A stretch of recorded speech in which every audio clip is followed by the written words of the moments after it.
Pourquoi la Côte d'Ivoire est trop convoitée? Le thème aujourd'hui, révélation sur la Côte d'Ivoire, le trône de l'Ivoire et la fin du roi Hérode. Révélation sur la Côte d'Ivoire, le trône de l'Ivoire et la fin du roi Hérode. Je vais vous expliquer pourquoi notre pays est beaucoup attaqué. Notre pays est beaucoup attaqué parce que le fondement de ce pays est spirituel, a un fondement biblique. Amen. Le fondement de ce pays a un fondement biblique. Regardez dans le monde entier. La Côte d'Ivoire est l'un des pays où il y a beaucoup de pasteurs, des milliers de pasteurs. C'est vrai qu'il y a des faux, mais il y a des vrais. Regardez petit village ici, là. Il y a combien de pasteurs ici? Les églises que vous voyez, vous comptez, ça fait le nombre de pasteurs, et sans compter les pasteurs adjoints. Alléluia. Et Abidjan, Yopougon, Cocody, Port-Boué, Koumassi, il y a tellement d'hommes de Dieu en Côte d'Ivoire. Tellement.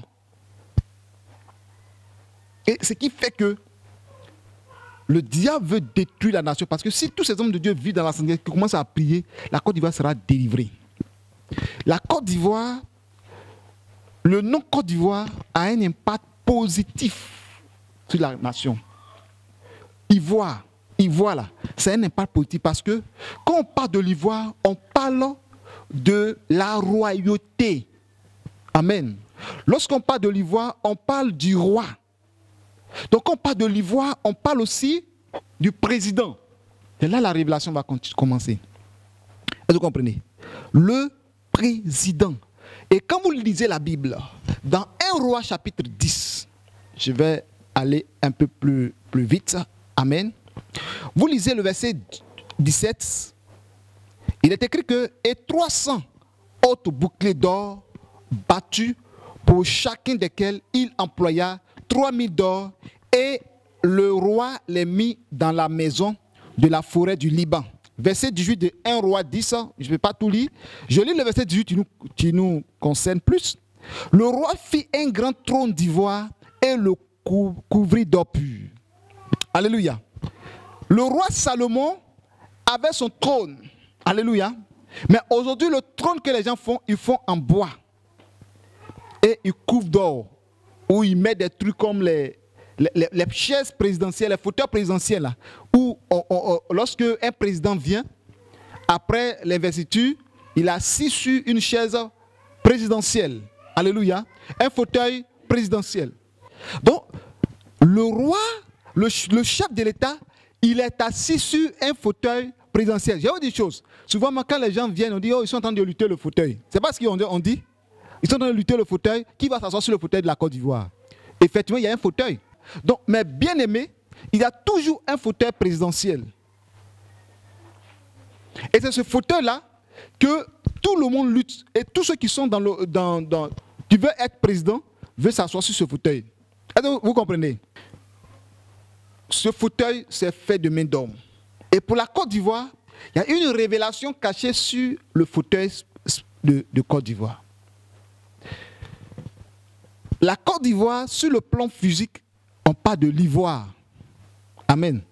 On parle de l'ivoire. C'est pourquoi vous allez remarquer que la plupart des choses en Côte d'Ivoire est symbolisée par l'ivoire. L'ivoire, ce sont, on peut dire, les cornes d'éléphant. Amen. Vous connaissez l'ivoire, non? Donc l'ivoire, quand vous partez, et ils ont même donné un hôtel en Côte d'Ivoire qu'on appelle l'hôtel Ivoire. Pour ceux qui connaissent l'hôtel Ivoire, ils ont fait croisement de deux ivoires. Des deux grands ivoires comme ça. Amen. Ils ont fait. Donc, quand vous allez remarquer, la Côte d'Ivoire, l'ivoire est le symbole de la nation ivoirienne. Est-ce que vous comprenez? Et regardez, puisque c'est le symbole de la nation ivoirienne, le monde des ténèbres va vouloir s'asseoir sur l'ivoire. La Côte d'Ivoire, c'est l'ivoire. Je vais vous expliquer terre à terre pourquoi on est beaucoup attaqué. Donc, allez à l'hôtel Ivoire. Pour ceux qui connaissent l'hôtel Ivoire, ils ont fait le symbole. Deux grands ivoires. Donc, ça montre le symbole de la Côte d'Ivoire. Et l'hôtel Ivoire, c'est le plus grand hôtel d'Abidjan. Donc, c'est de la manière que le feu président Houphouët-Boigny a construit l'hôtel d'Ivoire, il a posé un symbole sur la nation. Alléluia. C'est comme si, spirituellement, il y a quelque chose qui se passe là. Et regardez pourquoi. Pendant la guerre, c'est là-bas que les Français sont partis mettre les snipers, les tireurs d'élite. Parce qu'ils veulent prendre autorité sur la Côte d'Ivoire en attaquant l'Ivoire. Et aujourd'hui, allez-y et regardez sur l'immeuble de l'hôtel d'Ivoire, au fond. Vous allez voir l'œil de l'Illuminati. L'œil. Regardez très bien. Au fond, au sommet, ils ont créé l'œil. C'est l'œil de l'Illuminati qui contrôle le monde. Donc, les Illuminati sont installés en Côte d'Ivoire, pas partout, mais ils sont installés à l'hôtel d'Ivoire, parce que c'est là le symbole de notre nation. Côte d'Ivoire. Alléluia. Et c'est là-bas qu'ils ont explosé la tête des gens qui se manifestaient contre la rébellion au temps de Gbagbo. Donc ils ont explosé, les Blancs ont explosé la tête d'un Ivoirien. Et ils étaient là-bas. Parce que c'est là. Ils cherchent des stratégies de combat spirituel. Et lorsque Salomon est venu au trône, Salomon pouvait prendre des bois pour faire son trône. Mais la Bible nous dit que Salomon a fait son trône à partir de l'ivoire. Tout son trône était fait d'ivoire. Quelqu'un comprend le message? Tout son trône royal était fait d'ivoire. Donc il a trouvé des personnes qui ont construit son trône à base de l'ivoire. Et quand ils ont fini de faire l'ivoire, ils ont couvert d'or pur. On se comprend? Quand ils ont couvert d'or pur, c'est là qu'il est venu s'asseoir sur l'ivoire. Un grand trône de 10 degrés. Amen. Et vous voyez qu'à partir de cet instant-là, Salomon était assis sur le trône d'ivoire. Donc la Côte d'Ivoire, sur le plan spirituel, il y a un trône d'ivoire qui est établi sur cette nation. Et lorsqu'on parle de l'or pur, en Côte d'Ivoire, il y a de l'or. Il y a l'ivoire et puis de l'or. Donc le trône présidentiel est spirituellement assis sur l'ivoire. Vous voyez que lorsque le combat arrivait, ils se sont réfugiés à l'hôtel de Goff pour pouvoir combattre l'ivoire. Ils ne sont pas restés là, ils sont partis de l'autre côté parce qu'ils voulaient combattre. C'est après qu'ils ont eu la victoire, leur semblant de victoire, aidés par la France, qui sont venus mettre leur symbole de l'ivoire pour contrer toute la Côte d'Ivoire. Que l'œil de l'Illuminati soit frappé d'aveuglement au nom de Jésus-Christ. Donc je dis à tous les Ivoiriens qui me suivent, lorsque vous priez, tendez vos mains sur l'autel ivoire et bombardez par le boule de feu sur l'œil de l'Illuminati qui est sur l'ivoire. Alléluia. Quand on parle de 666, c'est quoi? C'est le chiffre de la bête. La Bible dit que celui qui n'a pas ce chiffre ne pourra pas manger, ne pourra pas boire, ne pourra pas acheter quelque chose. Ça nous lit d'Apocalypse chapitre 13, verset 18. Le chiffre de la bête. Mais vous allez remarquer que pour que les gens puissent dominer et avoir un impact sur le monde spirituel, parce que ce qui se passe dans l'Ancien Testament, on ne voyait pas les démons, on ne parle pas des démons comme ça. Mais les esprits existaient, on parlait des dieux. Astarté, les dieux de Babylone, de Dagon. Vous comprenez? Ils appellent des dieux. Ce sont des démons. Et puisque Salomon est assis sur un trône d'ivoire, couvert d'or pur, il faut que Salomon soit séduit pour qu'il puisse mettre leur marque dans le royaume de Salomon. Alléluia. Quand nous lisons la Bible dans 1 Roi 10, verset 14, que je lis, le poids de l'or qui arrivait à Salomon chaque année était de 666 talents d'or. 666. 666. Alléluia. 666 talents d'or qui arrivaient chez Salomon. C'est pas Salomon, c'est pas le peuple qui exploitait l'or. Hein. Ça venait de partout. Et chaque année, tout ce qu'ils amenaient, quand on pèse, ça fait 666. Alors que dans le livre d'Apocalypse, on nous parle, c'est le chiffre de la bête. Donc Salomon gouvernait, mais il était gouverné aussi par le monde des ténèbres qui ont mis leur marque sur son trône. Parce qu'ils ont marqué le chiffre de la bête. Et vous lisez la Bible, vous allez voir que vers la fin de la vie de Salomon, ce que son père n'a jamais fait, ce que le peuple d'Israël n'a pas fait, ce que Dieu refusait que le peuple d'Israël fasse, c'est ce que Salomon a fait. Je lis quelques points que Salomon a fait.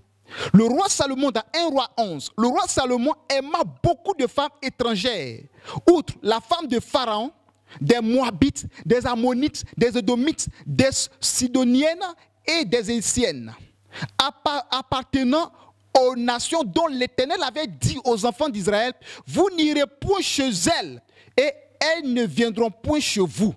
Elles tourneraient certainement vos cœurs du côté de leur Dieu. Ce fit à ces nations que s'attacha Salomon, entraîné par l'amour. Il eut 700 princesses pour femmes et 300 concubines, et ces femmes détournaient son cœur. À l'époque de la vieillesse de Salomon, ces femmes inclinaient son cœur vers d'autres dieux, et son cœur ne fut point tout entier à l'Éternel, son Dieu, comme l'avait été le cœur de David, son père. Salomon alla après Astarté, divinité des Sidoniens, et après Milcom, l'abomination des Ammonites. Et Salomon fit ce qui est mal aux yeux de l'Éternel, et il ne suivit point pleinement l'Éternel comme David son père. Alors Salomon bâtit sur la montagne qui est en face de Jérusalem, en un haut lieu pour Kémosh, l'abomination de Moab, et pour Moloch, l'abomination des fils d'Ammon. Et il fit ainsi pour toutes ces femmes étrangères qui offraient des parfums et des sacrifices leur Dieu. L'Éternel fut irrité contre Salomon parce qu'il avait détourné son cœur de l'Éternel, le Dieu d'Israël, qui lui était apparu 2 fois. Alléluia. Nous voyons que Salomon était un roi qui marchait selon la crainte de Dieu, selon Dieu, et marchait selon la parole de son père. Amen. Mais quelque chose va se passer. Salomon, puisque Salomon a été influencé dans le monde spirituel sans le faire, sans le savoir, le monde des ténèbres a marqué son trône, son royaume de le chiffre de la bête, en envoyant 666 talents d'or pur chaque année pour pouvoir dominer Salomon. Et Salomon, puisqu'il était vraiment marqué par le chiffre de la bête, son royaume, chaque année, Salomon va changer de cœur. Salomon va prendre 300 princesses. Amen. C'est ça? Oui, non, 700 princesses. C'est-à-dire Salomon seul avait pris les enfants, les filles des rois, pris 700 dedans pour femmes. Et il a pris 300 concubines. Donc lui seul avait 1000 femmes. 1000. Le monde des ténèbres est venu à cause de la gloire de Salomon. Les rois qui de tous les endroits pour venir écouter la saille de Salomon. Le royaume de Salomon est comme le royaume de la Côte d'Ivoire.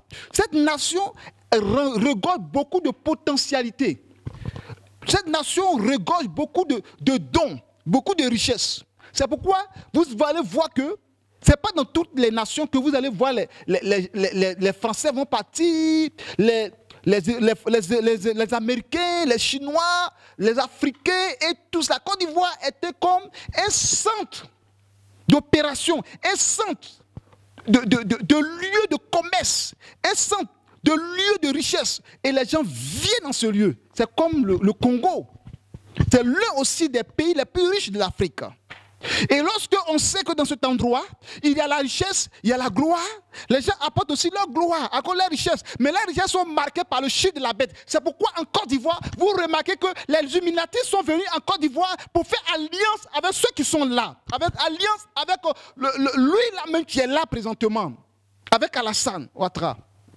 L'alliance de la bête, le chiffre de la bête, 666. Alléluia. Et Salomon n'a pas fait attention à ça. Et Salomon, dès que cela est rentré dans son royaume, Salomon, son cœur a changé. Au point que Salomon a commencé à vivre avec des femmes, à multiplier des femmes.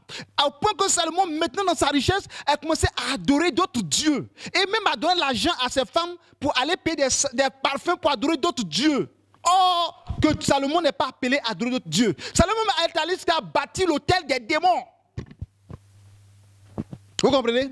C'est pourquoi aussi, je disais dans l'un de mes messages que je n'ai pas mis encore sur Internet, que le président Gbagbo aussi doit faire très attention si le Seigneur l'amène au pouvoir. Il ne doit pas accepter qu'on l'adore. Il ne doit pas accepter qu'on fasse des monuments en son honneur. Parce que le diable est en train de préparer quelque chose contre la nation ivoirienne.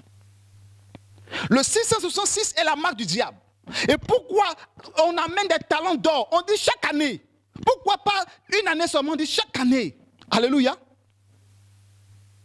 Lisez bien le poids de l'or qui arrivait à Salomon.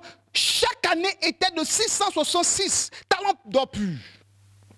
Alors qu'ils avaient de l'or. Nous lisons dans 1 Roi chapitre 10 à partir du verset 23.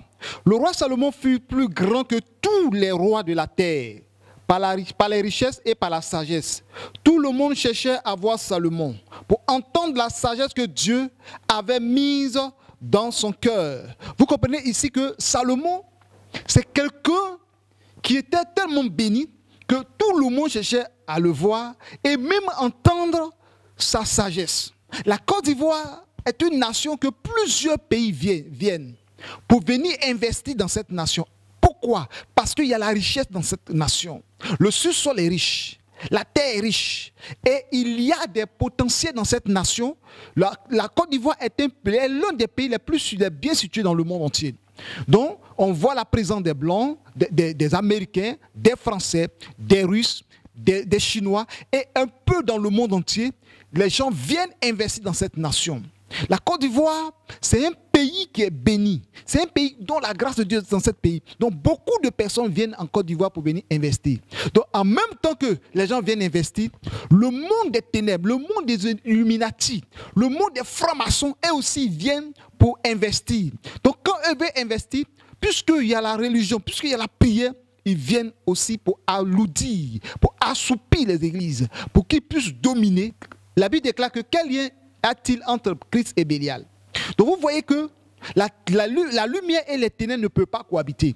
Donc la Côte d'Ivoire est dans un combat spirituel, le monde des ténèbres contre le monde spirituel de la lumière en Christ. Le monstre des ténèbres contre Christ. Mais nous savons que Jésus-Christ a remporté la victoire et nous remporterons la victoire au nom de Jésus. Vous voyez? Par l'amour, Salomon va commencer à pécher. Salomon va devenir faible. Salomon va commencer à chercher les femmes étrangères. Alors que Dieu a dit de ne pas avoir des relations avec des femmes étrangères. Parce qu'en ayant des relations avec des femmes étrangères, c'est aussi aller adorer leur Dieu. Vous voyez? C'est ce qui est arrivé en Côte d'Ivoire. Il y a tellement de choses qu'il y a des alliances qui ont été conclues entre les religions. L'alliance a été conclue entre le gouvernement et les autres nations. Et ces nations ont d'autres dieux. Il y a le dieu des Illuminati, il y a le dieu des francs-maçons, il y a le dieu des rosicruciens. Et tout cela, c'est comme un mariage qui a été fait sur la Côte d'Ivoire. C'est pourquoi la Côte d'Ivoire, la plupart, même des serviteurs de Dieu, la plupart dans le gouvernement sont tombés dans le péché sexuel, dans l'homosexualité, dans la pédophilie, dans le lesbianisme. Et vous voyez que c'est ce que le diable amène comme don, comme offrande à une nation, c'est des marques que le diable amène pour polluer la nation, des marques du diable que le diable amène pour détruire la nation. Donc Salomon, sans faire attention, a pris tout cela chaque année 666 qui marquait le chiffre de la bête dans son royaume. La Côte d'Ivoire a besoin de la délivrance. Et Salomon va aller jusqu'à prendre 700 princesses, 300 concubines, à lui seul 1000 femmes. Vous voyez combien de fois dans le gouvernement, on voit le désordre, on voit même au niveau des présidents plusieurs femmes, et cela c'est la marque du diable, le diable qui a eu sa marque dans la nation. Nous continuons pour dire que Salomon va aussi aller bâtir des hôtels d'Astarté. Comment un roi, ton père David, qui craignait Dieu, qui avait horreur des dieux de Baal, le dieu des Astarté, et toi à ton tour, tu vas aller adorer des dieux, même bâtir des hôtels à l'honneur de ces dieux. Même dans sa vieillesse, Salomon a commencé même à donner de l'argent à ses femmes et à payer des parfums pour aller adorer leurs dieux, aller adorer des démons. Vous voyez, donc Salomon était devenu un idolâtre. Salomon était devenu un mystique, un homme occulte, malgré qu'il était choisi par Dieu. Donc, bien aimé, la Côte d'Ivoire a besoin d'une délivrance. La Côte d'Ivoire a besoin d'être restaurée. La Côte d'Ivoire a besoin d'être transformée. Parce que le pays a besoin d'une délivrance totale. C'est pourquoi je dis aux Ivoiriens, aux hommes de Dieu, nous devons poser une action très forte.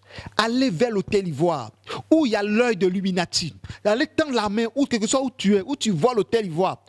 Pose ta main sur l'hôtel Ivoire et détruis l'hôtel de l'Illuminati qui est sur cette nation, avec un seul œil, au sommet de l'hôtel Ivoire. Parce qu'ils ont pris l'occasion pour dominer cette nation. Ils ont pris l'occasion pour assujettir la nation en implantant leur hôtel, en baptisant leur hôtel sur l'hôtel Ivoire. C'est pourquoi je dis à quelqu'un que ce pouvoir tombera. Et lorsque ce pouvoir tombera, quand le pouvoir va tomber, il faudrait que nous prions pour déstabiliser leur hôtel, pour briser. Que le Seigneur vous bénisse et que sa grâce repose sur vous. Soyez bénis au nom de Jésus-Christ. Amen. Donc, comme je le disais, hier, mon épouse m'a appelé par rapport à la situation du pays. Et un prophète, Koné Malachi, a donné une révélation tellement poignante en parlant de l'icône, parlant du Mali, du Centrafrique. Comment les Blancs utilisent les symboles pour attaquer l'Afrique, pour piller l'Afrique, pour mener des guerres, pour nous assujettir. Et j'ai écouté ce témoignage et son message. Et il a demandé à ce qu'on prie, nous les hommes de Dieu, on prie de minuit à 3 ou 4 heures du matin.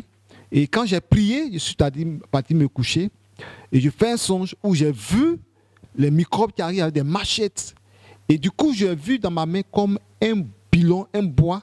Et dans mon esprit, la voix me dit affronte. Et j'ai commencé à l'affronter. Et quand je m'avançais, il avait de la grosse machette bien aiguisée. Il a déposé la machette, un enfant de 8 ans, 9 ans par là, et il fuyait. Et quand il fuyait, je suis venu et j'ai pris le nom de Jésus et j'ai commencé à attaquer, à le frapper, et il a fui. Et l'autre aussi a fui sur leur machette. J'ai compris que la révélation que l'homme de Dieu a donnée, c'était une révélation tellement vraie que au moment où nous sommes arrivés, c'est un combat qui doit se passer entre les hommes de Dieu. C'est-à-dire des hommes de Dieu qui vivent dans la sanctification, ce qu'il a donné comme dans son message, dans la sanctification, pas dans le désordre. Et lorsque nous allons nous lever pour prier, notre nation sera libérée. Donc c'est très important, mes bien-aimés, parce que la Côte d'Ivoire a besoin de délivrance. Tant que la Côte d'Ivoire n'est pas délivrée, nous ne pourrons pas servir Dieu tranquillement. Donc la nation, le trône de la Côte d'Ivoire, le trône spirituel, c'est l'Ivoire. L'Ivoire, c'est le trône couvert d'or. La Côte d'Ivoire est assise sur le symbole de l'ivoire est couvert d'or, la gloire. Que le Seigneur vous bénisse et que la grâce de Dieu soit sur la Côte d'Ivoire. Continuons de prier, proclamons des paroles et éteignons les yeux des Illuminati et orientons des prières vers l'hôtel Ivoire, orientons des prières vers cet endroit-là afin de détruire leurs hôtels. Au nom de Jésus, que le Seigneur vous bénisse. À la prochaine.